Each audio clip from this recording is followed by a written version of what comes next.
Hey guys, Planet Springfield. We're working through H2 today, open guards. We're going to start here in Cocoon.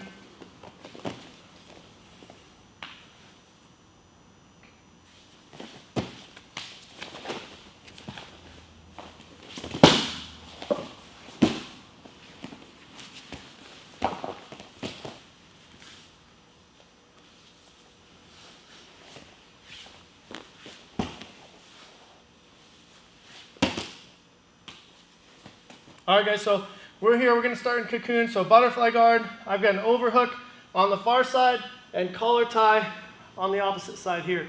Okay, my overhook is not just shallow, I don't have just a hand on the tricep, but I've got my arm all the way through to my ribs on the opposite side, clamping my elbow down on his tricep. From here, Ben's going to post on my ribs or my hips or the mat even, and blast up to a horse stance. From there, I'm going to grab on the outside of one knee, the inside of the opposite knee, pulling myself underneath with a butterfly hook. This butterfly hook is very important. If I just pull myself through and he sits, he's just going to land right into mount. Okay? I don't want that to happen.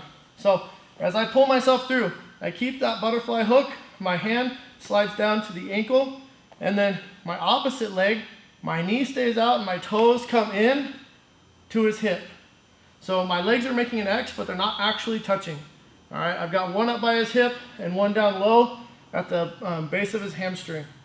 From here, my underhook I control, the far ankle I control, and I extend his hips past his ankle and I come up with him.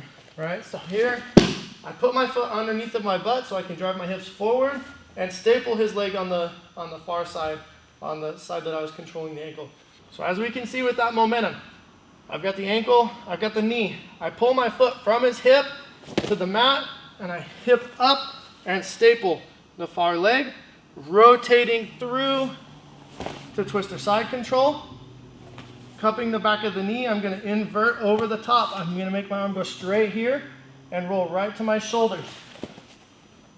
Lacing my leg inside out, I can either stomp or cross, and I'm going to look to take his back here. Stomping my legs to the mat, hooking the shoulder, pulling his back to my chest, and getting my hooks. Setting up wrist control and shooting my choking arm as far back around his shoulder as possible. Trapping the arm, knifing through to the rear naked choke for the tap. Now we rewind back to our seatbelt from here. Ben starts to leg press in. Okay, we're going to transition to the buck. Now the buck is not something that we do, it's a position that we put ourselves in. It's a combination of back control and the truck. So I'm going to use my butterfly hook on the back of his leg, and the hook that stays in is going to be long. So I want this leg long. As I kick him over, he's rotating his hips away. I drop to the triangle to set up the grapevine for my truck. So this is the buck now. I've got the upper body for the back and the lower body for the truck. I extend my grapevine, pulling it back in. I'm lacing my leg in between his legs, back around his ankle, all the way to my knee, applying a calf crank by curling my toes over my shin and driving my hips forward to finish the sneaky kamikaze.